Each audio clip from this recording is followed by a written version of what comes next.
माही पूजा।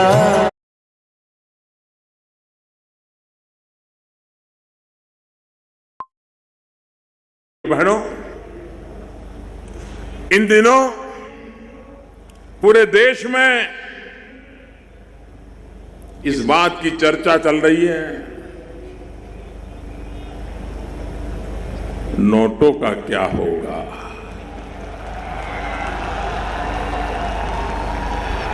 आप मुझे बताइए, 8 तारीख के पहले 100 की नोट की कोई कीमत थी क्या? 50 की नोट की कोई कीमत थी क्या? 20 की नोट की कोई कीमत थी क्या? छोटे को कोई पूछता था क्या? हर कोई बड़ों को ही पूछता था, 1500, 1500, 1500। 8 तारीख के बाद देश देखिए 100 का मूल्य कैसा बढ़ गया, कैसी ताकत बढ़ गई, उसकी जान आ गई। भाइयों बहनों, जैसे 8 तारीख के पहले बड़ों की पूछ होती थी, 1000 और 500 की ही गिनती गिनी जाती थी, 20, 50, 100 को कोई पूछता नहीं था, छोटे की तरफ कोई देखता नहीं था। 8 तारीख के बाद बड़ों की और कोई देखने को तैयार नहीं है, सब छोटे के लिए तैयार हो गए हैं। भाइयों, ये फर्क आया है। और जैसे बड़ी नोट नहीं, छोटी नोट की ताकत बड़ी है, बड़े लोग नहीं, छोटे लोगों की ताकत बढ़ाने के लिए ये बहुत बड़ा फैसला मैंने किया।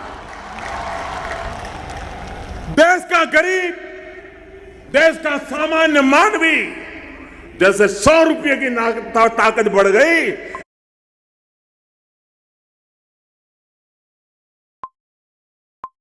वैसे गरीब की ताकत बढ़ाने के लिए ये मैंने काम किया।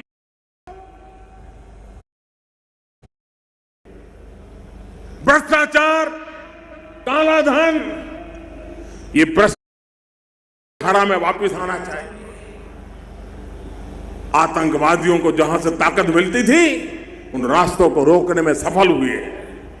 ये जाली नोट का कारोबार, उसका मृत्युदंड एक निर्णय से किया है।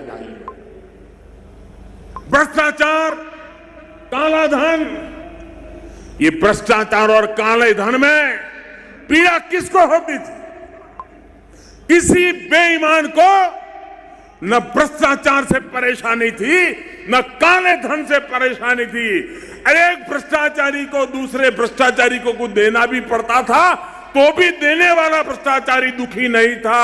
अगर दुखी कोई था तो इस देश का ईमानदार नागरिक दुखी